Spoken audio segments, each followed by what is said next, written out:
penyebaran COVID adalah alat tes yang sengaja dibuat tidak akurat. Dengan metode tes seperti ini, sampai kapanpun COVID seolah-olah tak pernah hilang. Mau lockdown 1000 tahun pun, tetap saja seolah-olah COVID ini ada di tubuh kita. Mau new normal kayak apapun, tetap saja hasil tesnya positif terus. Memang ini permainan setan yang sedang dimainkan.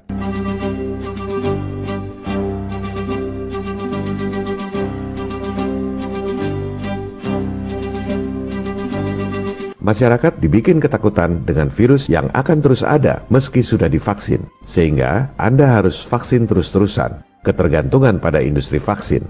Dan dengan alasan keamanan, nantinya yang sudah divaksin harus ditato sertifikasi digital. Ini adalah fakta, bukan hoax. Silakan Anda masuk ke Twitter asli Bill Gates. Ia merujuk pada link di mana ia menjawab beberapa pertanyaan netizen. Anda klik linknya. Wawancara online dilakukan di reddit.com. Dia menyapa, "I'm Bill Gates, co-chair of the Bill and Melinda Gates Foundation." Anda scroll ke bawah. Bill Gates menulis bahwa pada akhirnya kita akan memiliki sertifikasi digital supaya terlacak siapa yang sudah divaksin dan kapan Anda divaksin. Apa yang dimaksud dengan sertifikasi digital vaksin? Itu adalah Tato.Quantum yang dikembangkan oleh MIT. Jadi, setelah divaksin, Anda akan ditato yang merupakan sertifikat digital vaksin. Ini bukan main-main. Silakan Anda buka situs id2020.org. Anda klik bagian Certification. Anda baca sendiri Certification Mark. Inilah yang disebut dengan Mark of the Beast, Tato Dajjal 666.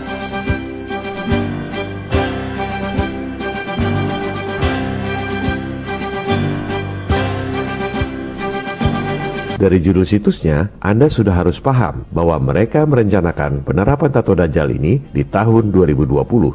Coba terus Anda selidiki, siapa saja aliansi konspirator Tato Dajjal ini. Klik bagian Alliance. Di situ tercantum aktor-aktor intelektual konspirator elit global. Gavi, aliansi konglomerat vaksin dunia, satu dari 5 pendana terbesar WHO. Rockefeller Foundation. Pada episode 19, kita sudah membahas tentang skenario lockdown dan sertifikasi digital yang dibuat oleh Rockefeller Foundation 10 tahun yang lalu. Apa yang saya sampaikan nyambung semua dengan kondisi kritis saat ini. Microsoft, Bill Gates, the next Rockefeller. Sekalian Anda buka situs resmi Gavi. Siapa saja aliansi konspirator vaksin global. Ini ada foto aktor utamanya. Kita lewati dulu, kita scroll ke bawah. Nah, ini dia para konspirator vaksin dunia di balik Gavi. WHO, si juru selamat palsu. UNICEF, karena target pasar vaksin adalah ibu-ibu dan anak-anak. WHO dan UNICEF adalah institusi di bawah PBB. Bill and Melinda Gates Foundation, nggak usah ditanya lagi. Dan The World Bank.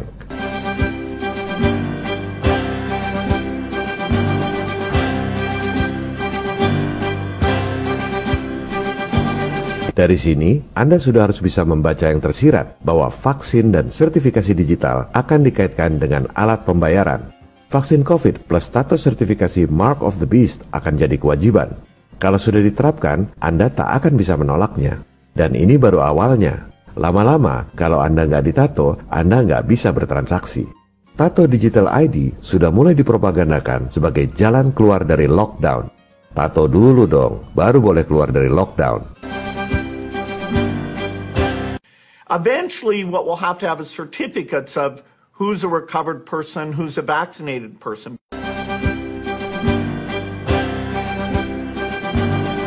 So eventually there will be sort of this digital immunity proof that will help facilitate the global reopening up.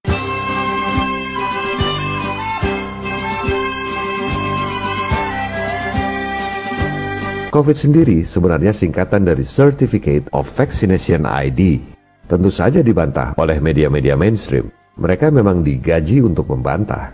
Setelah vaksin wajib, tato sertifikasi digital, barulah ditanam chip implant yang dikaitkan sebagai alat pembayaran. Tak ada lagi uang kertas, tak ada lagi kartu debit atau kartu kredit, tak ada lagi pembayaran melalui mobile phone. Semua transaksi dilakukan lewat chip implant ini. Ini juga fakta. Microsoft telah mempatenkan cryptocurrency dengan menggunakan data aktivitas tubuh. Tinggal tunggu waktu penerapan yang tepat lanjutan dari sertifikat vaksin.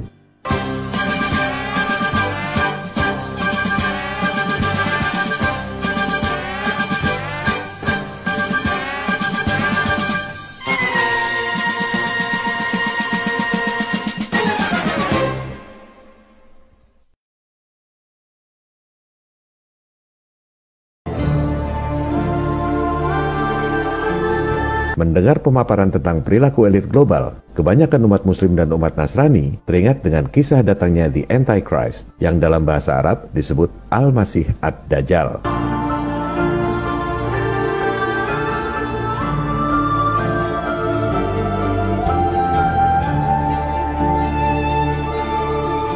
Namun, sebagian saudara-saudara kita yang beragama Islam mengatakan itu sudah diramal dalam hadis. Kita tak bisa melawan. Jadi, kita tunggu saja Imam Mahdi dan Nabi Isa yang akan membunuh Dajjal. Sebagian saudara-saudara kita yang beragama Nasrani juga sama, mengatakan itu sudah dinubuatkan dalam kitab Wahyu, sekarang sedang digenapkan. Kita tunggu saja the second coming of Jesus untuk membereskan persoalan. Mari kita kritisi sebentar, benarkah sikap seperti ini? Apakah Anda membiarkan kebatilan dan kezoliman di dunia, tak mau melawan, hanya menunggu diselamatkan oleh Imam Mahdi, Nabi Isa atau Jesus? Hadis tak pernah mengatakan bahwa Imam Mahdi dan Nabi Isa akan turun ketika Anda masih hidup. Bisa saja datangnya nanti, 200-300 tahun lagi. Dan sebelum itu, Anda pasrah tak melawan, menjadi budak Dajjal.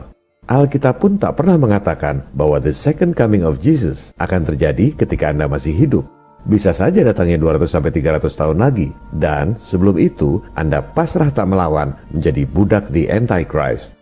Kepada saudara-saudara kita umat Muslim, saya ingatkan bahwa Allah tidak akan mengubah nasib suatu kaum hingga mereka mengubah diri mereka sendiri. Jika Anda hanya berdiam diri saja, Allah tak akan menurunkan Imam Mahdi dan Nabi Isa untuk membereskan persoalan Anda. Kepada saudara-saudara kita umat Nasrani, saya ingatkan bahwa jika Anda menerima Mark of the Beast di tangan atau dahi, maka Anda akan minum anggur murka Tuhan, dan Anda akan disiksa dalam api dan belerang. Itulah yang akan terjadi jika Anda hanya diam menunggu diselamatkan. Yesus pun tak akan menyelamatkan Anda. Kedua, saya ingatkan bahwa elit global itu bukan Dajjal. Mereka adalah penyembah iblis Lucifer, bukan Lucifernya. Baru sama para budak Dajjal aja, sebagian orang sudah pasrah. Itu yang membuat para elit begitu kaya dan berkuasa, begitu sukses. Karena umat dunia yang jumlahnya banyak tak mau melawan, hanya pasrah saja. Sikap seperti itulah yang membuat kita dijajah selama 350 tahun. Elit global itu sudah kaya sekali, mereka bisa nyetak duit sendiri. Tinggal tidur aja, nggak usah kerja, duitnya nambah terus. Harta kekayaan mereka dimakan 7 turunan pun tak akan habis. Mereka nggak pernah mikir gimana caranya cari duit buat besok. Nggak pernah mikir gimana caranya cari duit buat bayar tagihan-tagihan bulanan. Yang mereka pikirkan adalah bagaimana memperbudak Anda semua menjadi Tuhan di dunia dan kita semua adalah budak-budaknya.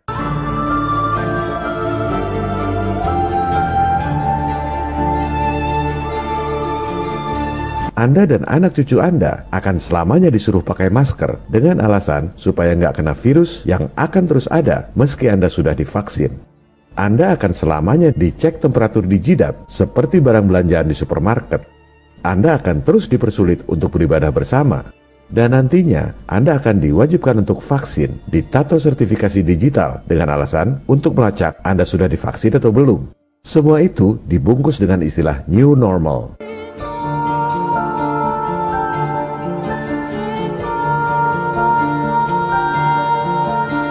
Semua pemerintah di dunia tak sadar bahwa New Normal adalah serial TV di NBC tentang LGBT. Inilah permainan setan yang sedang dikembangkan. Semua yang tidak normal dibikin jadi normal. LGBT, pasang masker, disuruh menghirup CO2-nya sendiri, cek temperatur di jidat, vaksin rutin, tato sertifikasi Dajjal adalah sangat tidak normal. Tapi dipropagandakan sebagai normal, New Normal.